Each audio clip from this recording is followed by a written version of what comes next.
¿Y tú, cuánto amor ves en el feminismo? Hola, soy Naidel Ardila, fundadora del movimiento Niñas Libres. Bienvenidos a De Raíz, un podcast para todas, para todos, para ti, para cualquiera que quiera hacer un cambio de raíz y reducir la brecha de género en nuestro país.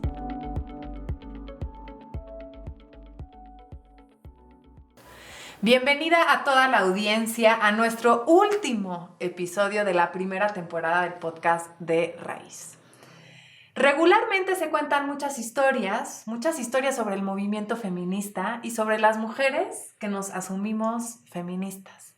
Muchas de estas historias están incompletas. Y para platicar a fondo sobre esto y cerrar con broche de oro, yo no podría estar más emocionada y sentirme más honrada de recibir en este espacio a dos queridas mujeres, André y Lía. Bienvenidas a este espacio titulado ¿Qué hace del feminismo una lucha de amor? Bienvenidas ambas. Muchísimas gracias. Muchas gracias. Bienvenidas a todas. Encantadas de tenerlas aquí. Quisiera compartir un poco más de ustedes, si les parece bien. Claro. Andrés Sánchez actualmente se encuentra realizando un estudio de doctorado en estudios feministas en la UAM con un proyecto sobre afectos y pospornografía latinoamericana. Es miembro de la Red 40 y de un colectivo feminista latinoamericanista. André cree fervientemente que las palabras, como el cuerpo, pueden transformar al mundo. Bienvenida. Muchísimas gracias. Estoy muy emocionada de estar aquí compartiendo con ustedes. Y pues muchas gracias por abrir este espacio. Encantada. Porque Lía me acompaña. Siempre. Y Lía García, la novia sirena, escritora, pedagoga y artista del performance. Junto con Jessica Marjane cofundó la Red de Juventudes Trans en el 2016. Lía apuesta por el poder de los afectos y de la ternura radical, principalmente en espacios como cárceles, escuelas, mercados, comunidades, territorios posguerra y hospitales. Bienvenida, Lía. Muchísimas gracias. Gracias por abrir el espacio, por estar con ustedes, con André, contigo, con la audiencia y pues por extender la voz en estos tiempos tan difíciles, tan duros. Y sobre todo que este año pues nos ha dejado esa lección dentro de las muchas lecciones que pues es el tiempo político de la voz y hay que extender la voz que entra a todas las casas y se convierte en eco y en memoria, por lo tanto, memoria feminista. Eso, me encanta arrancar así. Que tenemos una dinámica en donde comparto yo con nuestras invitadas una palabra o dos y ellas nos responden con lo primero que viene a su mente. Ok. ¿Sí? Empezaríamos entonces contigo, André. Perfecto. Lía y... ¿Va? Buenísimo. Mujeres radicales. Bienvenidas. Brujas. Nosotras. Amor. Siempre. Enojo. Tristeza. Mujeres unidas. Hay que hacerlo. Ternura. Yo misma. Lucha feminista.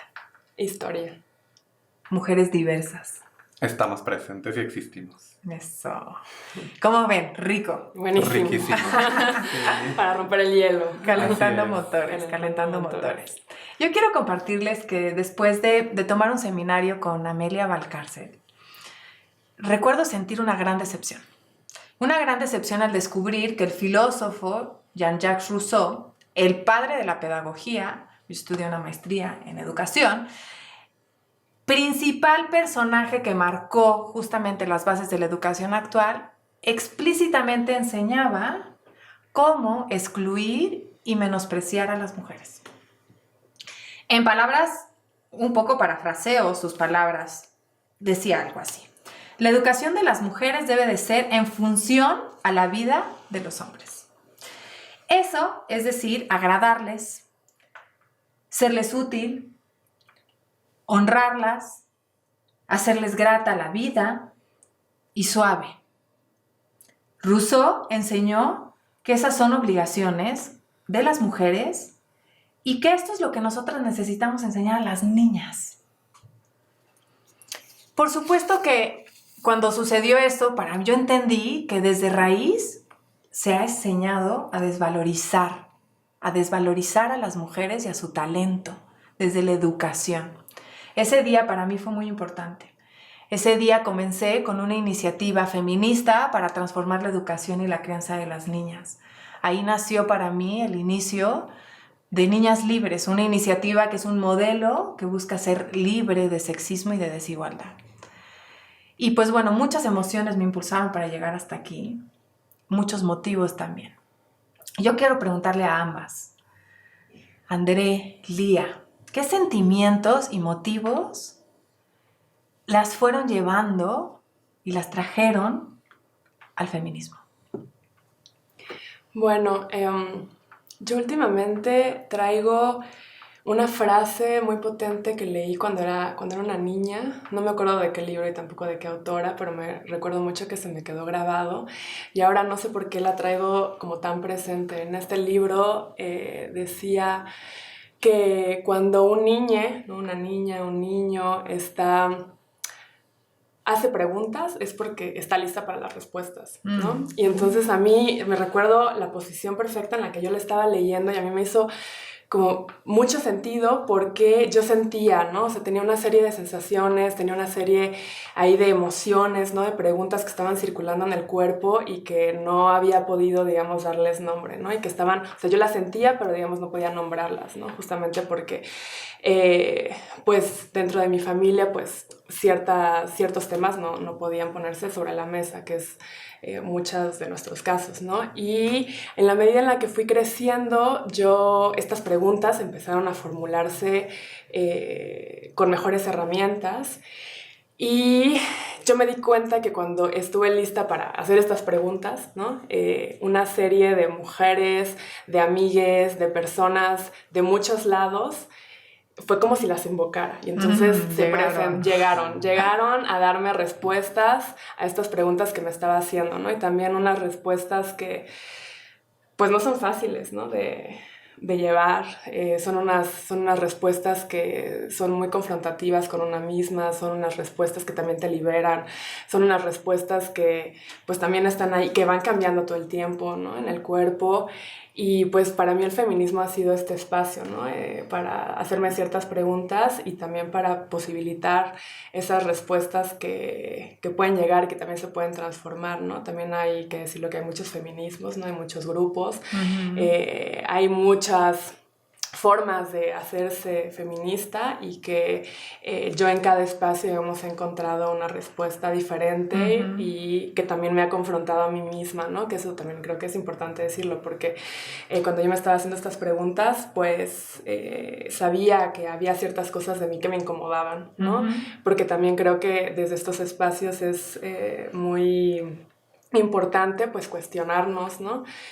Cuál es nuestra posición también, no solamente de discriminación, sino también cómo nosotras tenemos ciertos privilegios desde donde también reproducimos pues muchas cosas, ¿no? Y también estos espacios creo que son muy importantes para confrontarnos todo el tiempo eso que somos y que queremos ser y que pues es algo muy constante, ¿no? Que todo el tiempo hay que estarlo pensando, que todo el tiempo hay que tenerlo presente y que se hace presente con estas historias pues que estamos viviendo, ¿no? Que a veces nos juntan con algunas, nos separan, nos vuelven a juntar, ¿no? Y entonces en estas juntadas y desjuntadas pues nosotras cambiamos y nos transformamos y bueno, para mí ha sido un espacio de liberación, ¿no? Y de exploración que es muy importante. Bellísimo, bellísimo.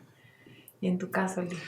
Bueno, para mí el feminismo es un territorio de la sanación, es un territorio de refugio y creo que para mí ha sido también una lucha interna porque yo estoy hablando de manera situada desde esta voz y desde este cuerpo que habito. Yo soy una mujer trans, feminista, que he llegado al feminismo porque necesitaba sanar.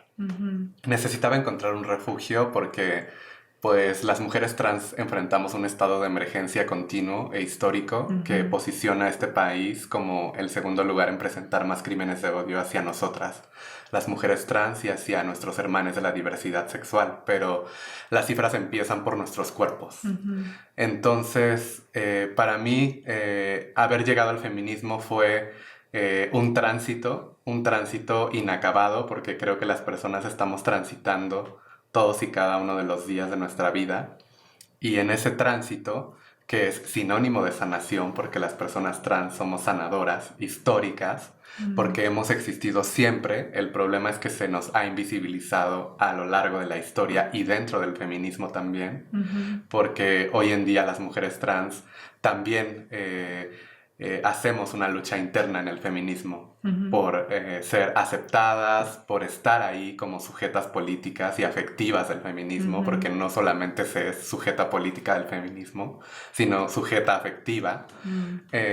Y creo que pues yo hago este ejercicio que a mí me gusta hacer de la transestralidad, porque creo que las personas trans somos transestrales, y a eso me refiero, a que todo el tiempo estamos haciendo un ejercicio de conectarnos con el pasado, con quiénes fueron las mujeres que pues conformaron nuestro linaje con todo y sus heridas, con todo y sus errores, con todo y sus afectos, y cómo eso nos impulsó a ser lo que somos hoy.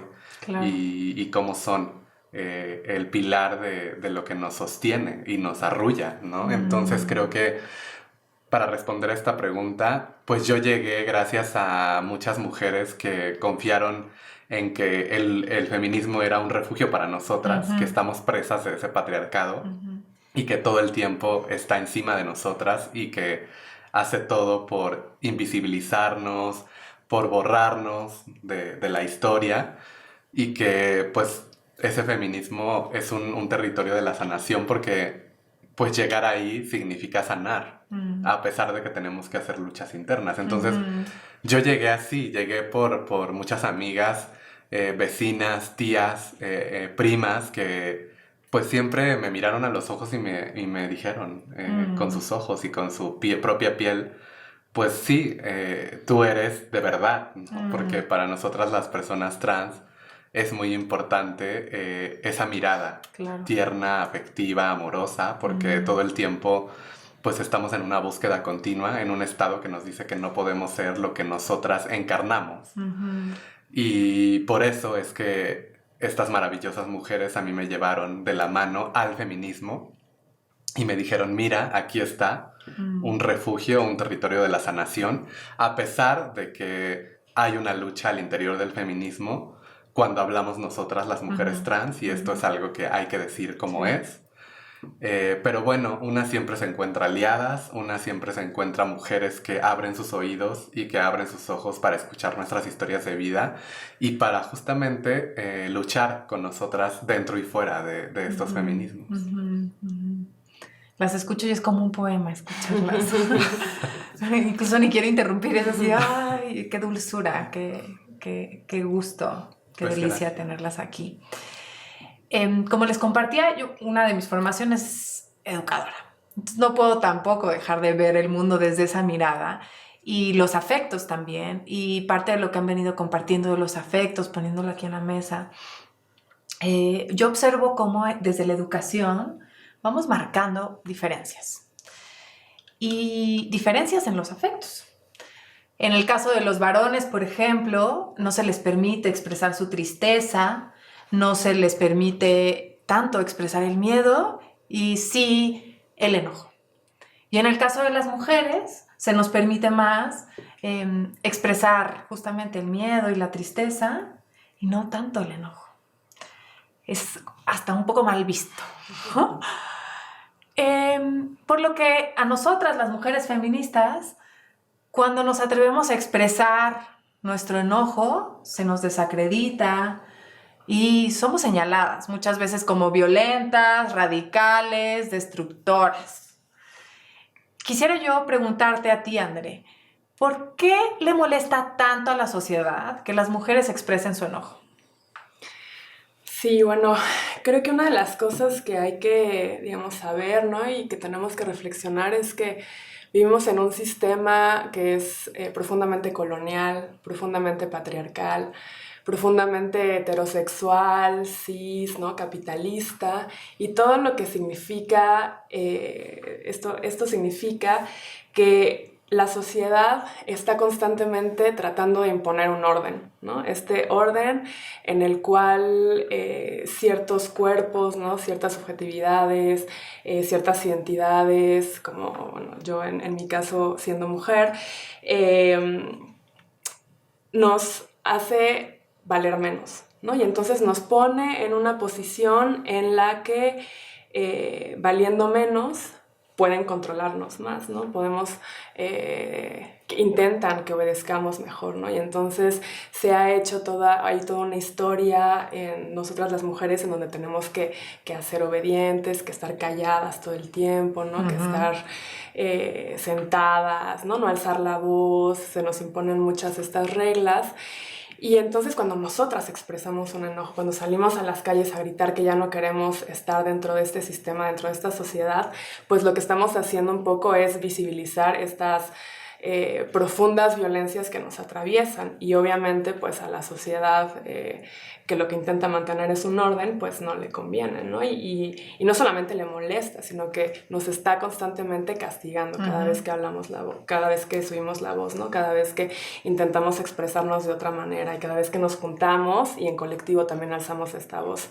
Y como decía Lía, ¿no? Somos el segundo país en crímenes de odio, también en feminicidios, en transfeminicidios, en, bueno, muchísimas cosas, ¿no? Y justamente lo que nos dice esto es que esta sociedad lo que no quiere es eso, que nosotras existamos, y menos, digamos, con una voz alzada, ¿no? Entonces, pues por eso le molesta, y creo que es también profundamente político, pues estar afuera gritando, ¿no? Y alzando esta voz que es tan nuestra y pues tan de todas también.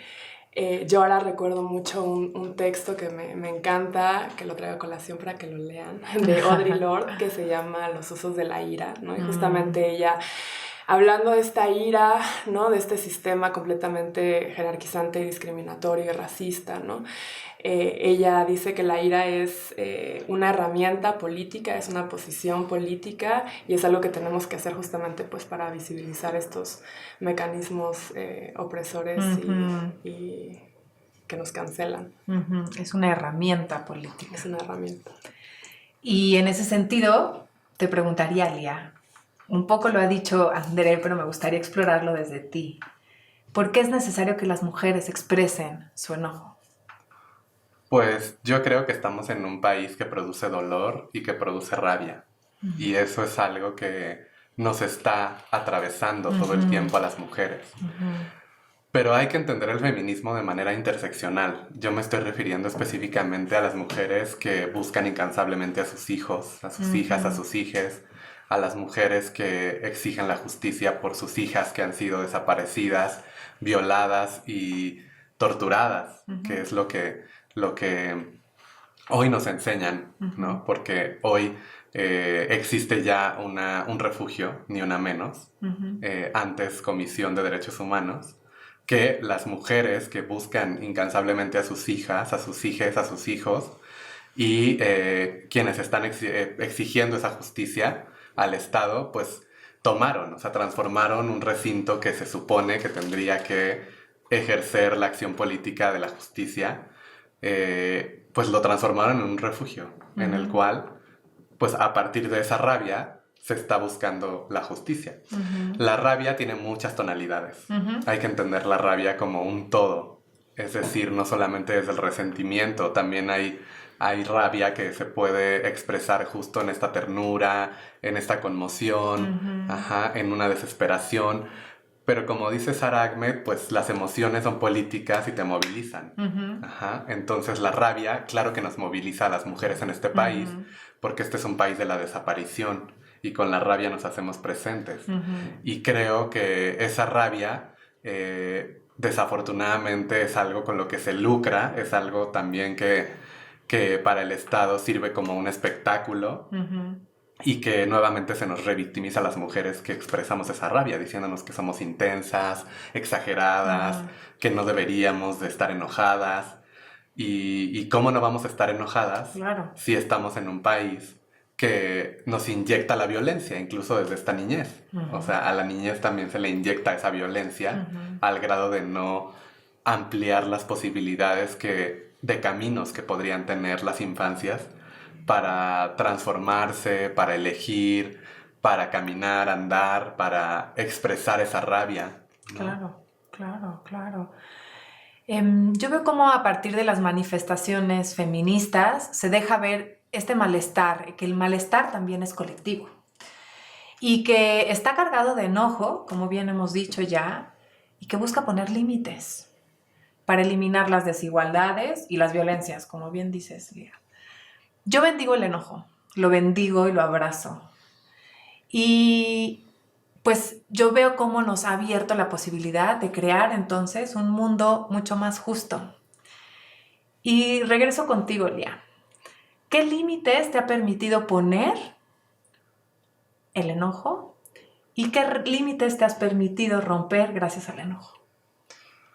Qué interesante pregunta. Pues yo creo que para mí el enojo ha sido la fuente de toda mi creatividad, porque pues sí, las mujeres trans estamos muy enojadas y muy resentidas por todos los niveles de violencia y de discriminación que existen en el país, porque pues también existe una brecha de discriminación muy importante a nivel laboral, educativo, de salud y legal para las personas trans, ¿no? Entonces creo que nosotras tenemos que convivir con ese enojo todo el tiempo y hemos tenido que convivir históricamente con él. Entonces la pregunta es ¿qué hacemos con nuestra rabia? Y que cuando hablamos de rabia no hay que olvidar que la rabia viene del dolor, de que nos está doliendo.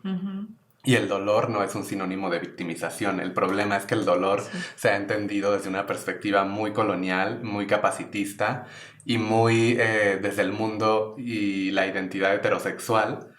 Pero el dolor en realidad es un afecto que moviliza otros múltiples afectos y sentimientos. Y para mí, pues el enojo ha sido la fuente de toda mi creatividad, porque es una pregunta que nos hacemos: ¿qué hacemos con nuestra rabia? ¿Qué hacemos con nuestro dolor?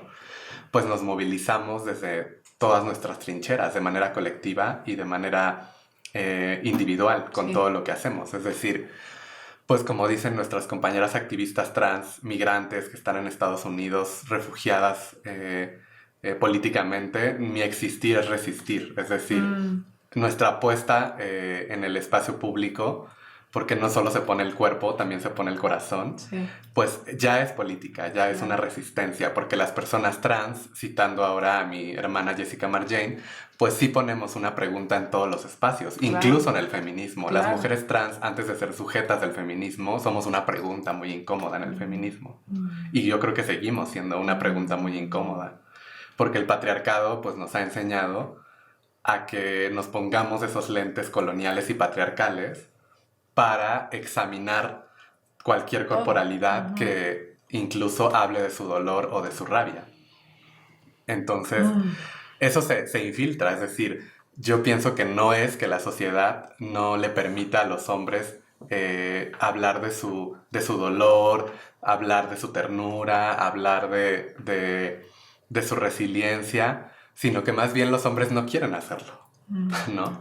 Entonces, por eso también creo que dentro del feminismo hay que hablar del dolor político y de la rabia política, y eso extenderlo a otros espacios, romper los límites y llevar pues esas enseñanzas de nuevamente nuestras ancestras en torno a la rabia y al dolor a otros espacios, para que pues también exista una sanación colectiva, porque la sanación, el mundo, es decir, el mundo lo hemos sostenido las mujeres y las disidencias desde los cuidados. O sea, ¿quiénes somos las cuidadoras?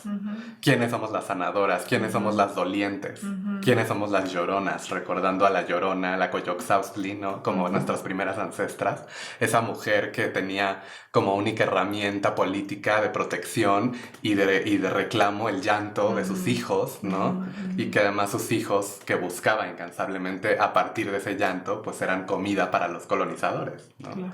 Entonces, el dolor es nuestro. Eso tenemos que decirlo las mujeres. Y no es que nos victimicemos, es que nos duele la historia, y es que tenemos que exigir desde ese dolor una reparación al Estado, y ya lo están haciendo las compañeras. Es decir, cuando yo no lo veo tanto como nos dice el Estado que nosotras destruimos y quemamos y rayamos, sino que más bien lo que hacemos es reclamar lo que nos han quitado, porque detrás de una quema, detrás de de una pared rayada, pues hay una vida, hay unas manos. Claro. Es una vida, no es una representación política y afectiva de nuestra rabia, pero que va muchísimo más allá. Por supuesto. De un simple rayón que enoja al Estado. Pero el Estado, obviamente, como es patriarcal, cisgénero, heterosexual, colonial, racista, capacitista y todo, pues no alcanza a ver que ese rayón se trata de una vida más que de un rayón, ¿no? Entonces, creo que tenemos mucho que aprender del dolor y de la rabia, sobre todo de las mujeres que hoy están haciendo estas ocupaciones y estas transformaciones políticas y tan necesarias de un espacio que tiene que buscar y procurar la justicia a un refugio para que todas podamos morir dignamente. Claro.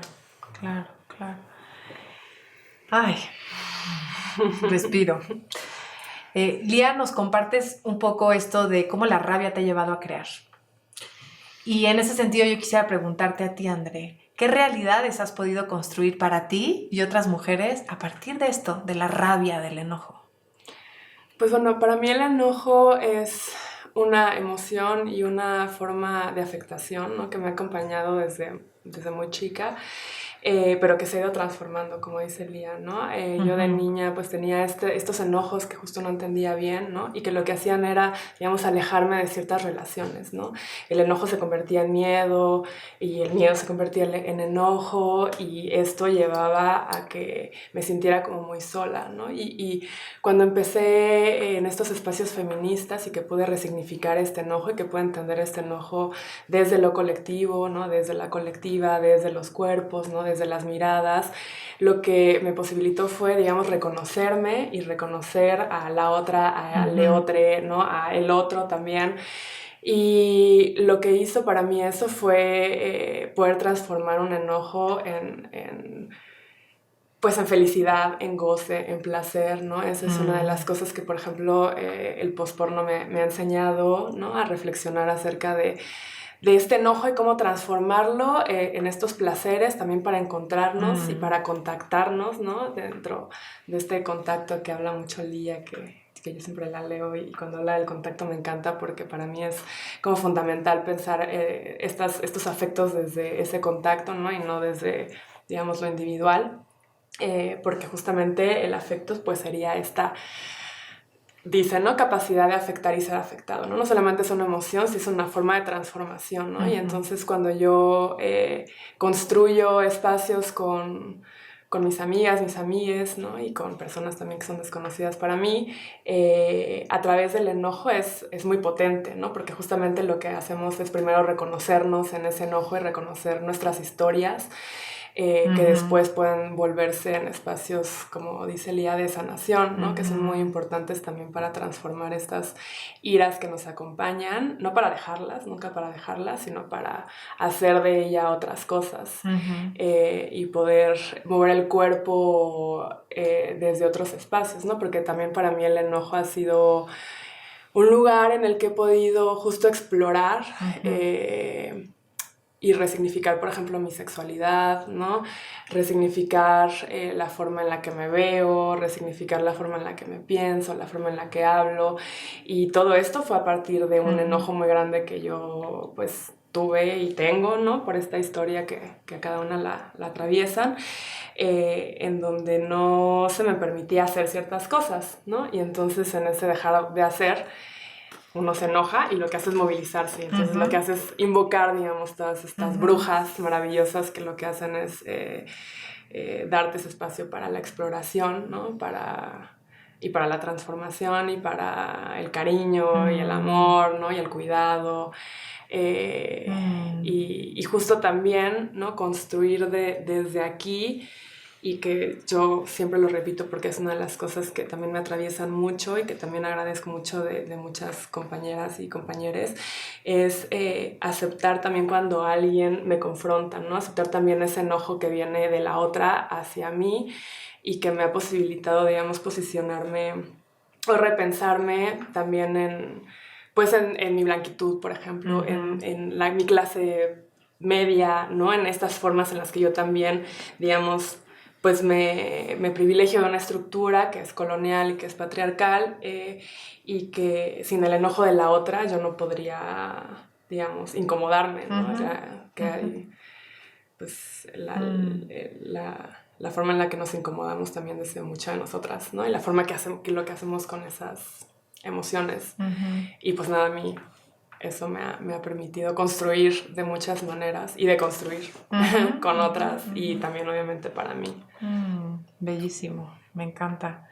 Me hace pensar esto que dices en cómo, por un lado, la sociedad insiste en etiquetarnos a las mujeres feministas como personas que odiamos, que estamos resentidas sin razón, todo esto que hemos venido hablando ya hasta ahora. Sin embargo, la realidad es todo lo contrario, porque yo he descubierto en el feminismo, así como ustedes, un amor que antes no había experimentado. ¿Saben? Es un amor que no subestima el poder de la ternura, un amor que valida las luces y las sombras de cada una de nosotras, un amor que se reconoce en la mirada y en la historia de la otra, un amor que acompaña, rompiendo el silencio, un amor que crea, que organiza, que construye y que te lleva a luchar junto con otras. Para mí ese es uno de los regalos de amor que me ha dado el feminismo. André, ¿cómo has vivido el amor en el feminismo? Pues bueno, primero decir que lo que hizo fue transformar la idea de amor que tenía, ¿no? Que eso siempre es muy importante. Yo, pues, como muchas, tenemos una idea del amor en donde solo puede pensarse desde la pareja, ¿no? Heterosexual aparte. Y cuando llegué al feminismo, lo que hizo fue, digamos, mover los horizontes de eso que significaba el amor y de eso que significa el contacto. Y para mí ha sido una transformación completamente radical, porque me di cuenta que podía amar con la misma intensidad a mis amigas, que podía amar con la misma intensidad a mi perra, que podía amar con la misma intensidad a mis familiares, ¿no? Y que eso me posibilitaba a mí moverme de este espacio justo muy heterosexual en el que yo me estaba moviendo, ¿no? Porque de repente, pues, esto que nos atraviesa, que nos están enseñando todo el tiempo, ¿no? De tener ahí a alguien al lado. Y cuando yo me encuentro con estos espacios, o sea, es una liberación increíble, ¿no? Y también para mí el amor justo ha sido, hablando también de este proyecto de posporno que yo tengo, pues un tema de mucha confrontación, ¿no? De sanar justo también mi cuerpo, ¿no? Mi historia, ¿no? Y la historia de las demás, y también poder expander, digamos, los límites que entendemos como límites, ¿no? En el sentido del amor y del cuerpo. Y lo que me ha posibilitado también es entrar en contacto con muchas personas increíbles, ¿no? Y maravillosas. Y, por ejemplo, también he sanado mucho la historia con mi mamá, ¿no? Desde este amor feminista. Yo tenía una relación bastante mala con mi madre toda mi adolescencia, y cuando me di cuenta que ella también, pues, tiene una historia como mujer, ¿no? Sí. Pues la pude comprender mucho mejor, y pudimos sanar ese amor que nos teníamos, y que ahora lo estamos disfrutando muchísimo. Lía, ¿cómo este amor que tan claro describe André nos lleva a construir justicia? Pues yo creo que colectivizando ese amor, ¿no? Creo que hay que estar en un constante ejercicio político de transformación en torno al amor. Y cuando digo esto, no es que desechemos esa ternura, la posibilidad de enamorarnos, de sentir interés, de seducir, de dejarnos seducir, sino simplemente transformar esa única posibilidad que nos planteó la colonización para pensar el amor. Y bueno, yo siempre tengo que llevar todas estas reflexiones y todas mis palabras y mis sentires a lo que a mí me atraviesa, claro, a una realidad trans. Y las personas trans hemos estado muy precarizadas en el tema del amor. Porque, pues justo, como dice, quiero citar a 3 personas maravillosas trans, referentes latinoamericanos para mí, desde el feminismo. Una es Loana Berkins, una activista trans argentina que pues ya no está en este plano de lo humano, pero que sigue viva en nuestros corazones y nuestras memorias. Y como decía ella, si me quieres, quiéreme trans, ¿no? O a Pedro Lemebel, otro gran poeta latinoamericano, chileno, marica, que decía, bueno, es que hablemos no del amor que el mundo hizo para los otros, hablemos del amor que no hicieron para nosotros, los extraños, ¿no? Hablemos de ese amor que no está hecho para las personas que estamos en la frontera, y cómo lo resignificamos, y cómo lo renombramos, y cómo lo reclamamos, porque también hay que exigir la lucha política por el derecho a los afectos. Nadie habla del derecho a los afectos, así como nadie habla por el derecho a la poesía. Y hay que hablar y reclamar el derecho a los afectos. Y cuando digo que debe existir un derecho a los afectos, me refiero a que debe haber una posibilidad de ampliar el paradigma del amor romántico, del amor de familia, del amor de amigas, del amor de pareja, y que realmente pues exista una justicia trans desde los afectos. Y a eso me refiero, ¿a qué? Pues a que las personas trans hemos hecho una lucha afectiva muy importante porque pues sigue muy presente esta pregunta: ¿quién puede amar a una mujer trans? Yo se lo preguntaría esto no solo a los hombres, a las mujeres también. ¿Quién puede amarnos? ¿Quién puede siquiera mirarnos? ¿Quién puede enternecer con nosotras? ¿Por qué seguimos estando solas en las marchas cuando exigimos justicia por una de las nuestras? ¿Por qué los hombres siguen mirando nuestros cuerpos como el conflicto pedagógico, económico, político? ¿Y por qué nos matan? Porque son ellos los que nos matan. Y no nos matan así directamente por ese hecho, ¿no? Antes hay un encuentro sexual, un encuentro afectivo con esos agresores. Entonces, ¿qué posibilidades les abrimos nosotras las mujeres trans a los hombres para que nos maten? Pues la libertad. Y qué mal que la libertad sea, que ejercer la libertad en este mundo para algunas mujeres, como en este caso yo, sea un riesgo. Imagínate, cuando la libertad tendría que ser un abrazo, para nosotras las mujeres trans es un riesgo de muerte. Porque abrirle la libertad, la posibilidad de amar y de expandir sus afectos a un hombre, pues es como despertarle al mismo tiempo su pulsión de muerte, ¿no? Entonces, ¿de qué estamos hablando cuando hablamos de amor, siendo nosotras mujeres que todo el tiempo estamos luchando por el reconocimiento de nuestra identidad? Porque estamos buscando la justicia y que estamos buscando erradicar esa discriminación, que lo único que hace pues es revictimizarnos, fronterizarnos, cerrarnos espacios. Entonces creo que por eso mi lucha es desde la ternura radical.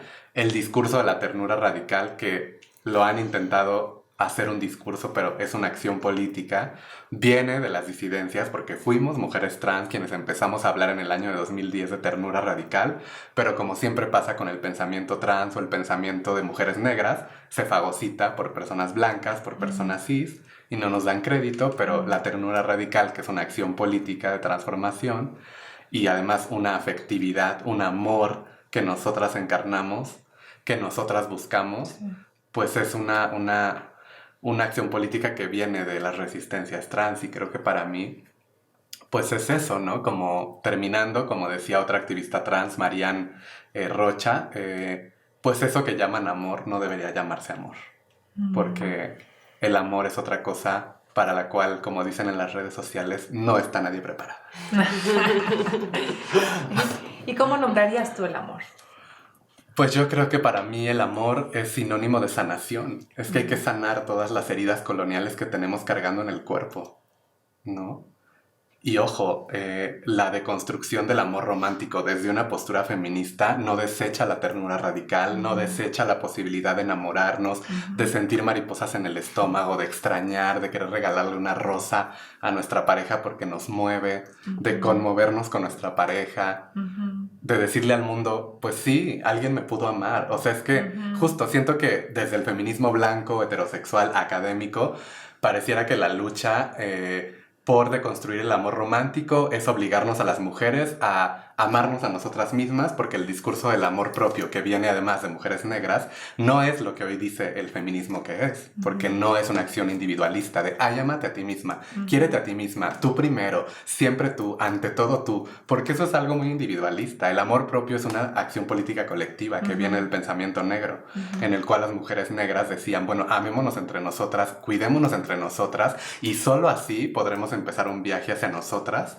para ver qué pasa con nosotras, reconociéndonos en las otras, pero no diciendo yo primero, yo siempre, yo todo, ante todo yo. Y también nosotras las mujeres trans, cómo pensar en el amor propio si todo el tiempo el Estado nos está diciendo que tú no existes, que tú no vales, que tú no eres lo que dices ser. ¿Cómo vamos a hablar de amor propio nosotras las mujeres trans? Tenemos que hablar de un amor colectivo entre todas. Y para mí el amor es eso, reconocerme en las otras, estar con las otras, amar con las otras, llorar con las otras, porque también el amor es un reclamo por un espacio desde donde poder llorar de manera digna y abierta. Es decir, amiga es la que te dice, háblame de lo mismo las veces que quieras y no me voy a hartar. Háblalo para que lo sanes, ¿no? Y eso es amor. Y también tengo mis críticas al poliamor, porque también me parece que el poliamor es una producción subjetiva y una acción política afectiva en la que solamente son ciertos cuerpos las que pueden ejercer ese poliamor. Yo, por ejemplo, actualmente, después de 24 años, es la primera vez que tengo una pareja. Por supuesto, siendo una mujer trans, ¿cuándo iba a tener una pareja? Pues hasta ahora es mi primer pareja. Y pues claro que para mí es como vivir ahora todo lo que no viví en 24 años. Claro. Y si caigo en el discurso del amor romántico y patriarcal, pues por eso quiero un compañero que me diga, oye, mira, sanemos esto juntas. Pues sí, porque el amor es una herida colonial que todas tenemos cargando y que seguramente la tenemos que estar sanando todo el tiempo, porque ¿quién se ha podido deconstruir al 100%? ¿Quién es una feminista acabada si todo mundo regresamos siempre a ese patriarcado? Entonces vale la pena hablar del feminismo como un proceso inacabado y continuo de transformación y descolonización en el cual también sean bienvenidos nuestros errores, porque todas nos equivocamos, todas queremos enamorarnos y que el 14 de febrero nos lleven al cine, perdón, pero eso también mueve y conmueve, y no es que estemos reproduciendo el amor romántico, al contrario, es igual de radical que una persona te diga, bueno, yo ando con 4 personas a la vez, las 4 saben, yo ejerzo el poliamor, a que venga una mujer y me diga, pues yo me quise casar, porque siempre quise hacerlo, y me mueve, y yo quiero estar el día de tu boda, llorar contigo, verte de blanco, si eso te hace feliz a ti. Así como si a ti te hace feliz no casarte y vivir con 3 personas, también lo celebro. Esa es una postura feminista radical. No decir que una es mejor que la otra, porque el patriarcado pues lo estamos sanando. El patriarcado lo estamos sanando. Sí. Ese es el amor. Pregunta de cierre. André, Lía, quisiera pedirles que imaginen que regresamos el tiempo y está frente a ustedes su yo adolescente. ¿Qué le dirían ahora con todo lo que han aprendido sobre el amor y la justicia desde el feminismo? Pues esa es una pregunta muy bella. Justamente hablando de estas sanaciones, ¿no? Creo que tenemos que al ver esta historia tenemos que también tener conversaciones con las niñas, con las niñas, con los niños que fuimos. Y poder decirle, ¿no? Por lo menos en mi caso, pues que todo va a estar bien, ¿no? Que encontré este espacio, o estos espacios y estas personas que me permitieron, digamos, transformarme en esto que estoy decidiendo qué es lo que quiero hacer, ¿no? Que en su momento no pude hacer no tenía esa opción, ¿no? Justamente porque siempre me movía desde el silencio, ¿no? De hecho, pues para mí hablar siempre ha sido bastante difícil. Hasta ahora estoy, digamos, sanando mi voz también. Y pues nada, decirle a la pequeña Andrea que acá voy a estar y que este tránsito, ¿no? Y navegar por distintos lados, pues ha sido de mucho dolor, pero también de mucha satisfacción, ¿no? Entonces, pues las dos están conmigo, estos dolores y estos placeres y estos goces, ahora más el placer y el goce. Entonces, decirle eso, ¿no? Que si antes era más este enojo, ahora me pienso más desde el placer. Entonces, está... decirle que acá estoy. Aquí estoy. Ay, pues yo... Pues, ¿qué le diría? Pues le diría que estamos aquí presentes, que en realidad, pues que la lucha fue muy, muy grande y que sigue, pero que pues seguimos aquí, siendo esas perlas maravillosas y brillantes que somos nosotras, las mujeres trans, porque pues una perla tarda 10 años en formarse y una perla nace del dolor. Para quien no lo sepa, una perla pues es una cicatriz encapsulada, encapsula la herida, el molusco, y después de un proceso de 10 años recubre esa herida con nácar y con nácar, capas de nácar, hasta que se forma una perla, ¿no? Entonces, en realidad, pues eso es lo que hemos hecho con nuestro dolor. Y lo que yo le diría a ese pequeña que era en ese momento, pues le diría... Le tomaría su carita y le vería sus ojos con sus lágrimas cayendo por su cara. Pues que el tiempo es ahora. Que ahora es el tiempo de la lucha. Que las lágrimas nos pertenecen. Y que de las lágrimas hay que hacer una perla, ¿no? Porque duele la historia. Y duele el cansancio y duele la pérdida. Y le diría, no te preocupes más, mi niña, mi niña. Pronto vas a ser una perla brillante y vas a encontrar la profundidad del mar, el abismo, la claridad, y vas a llegar a lo más profundo. Y eso, ¿no? Le diría eso. Y esto, como dice una amiga, Jessica Marjane, quiero terminar con esto. El día de mañana, nosotras queremos que las velas no sean para iluminar un ataúd más, sino que sean para celebrar un año más de vida junto a las nuestras con un pastel de cumpleaños. Así sea, así es. Ay. Sí. Yo entonces cierro este podcast y me despido con estas dos maravillosas mujeres. No encuentro otra mejor manera de honrar estos 18 capítulos con tantas invitadas tan poderosas y tan luminosas, con sus profundas perlas también, que cerrando con ustedes, honrando el dolor, viéndolo, dándole lugar y posibilitando estos nuevos espacios de creación también, acompañándonos. Yo me despido de este podcast invitando a toda la audiencia a vivir el amor desde el feminismo. A reconocer que para hacerlo posible necesitamos una transformación de raíz. Una que construya realidades más dignas e igualitarias para todas las personas. Gracias a ambas. Muchas gracias. Me encantó tenerlas aquí y pues esto me afecta.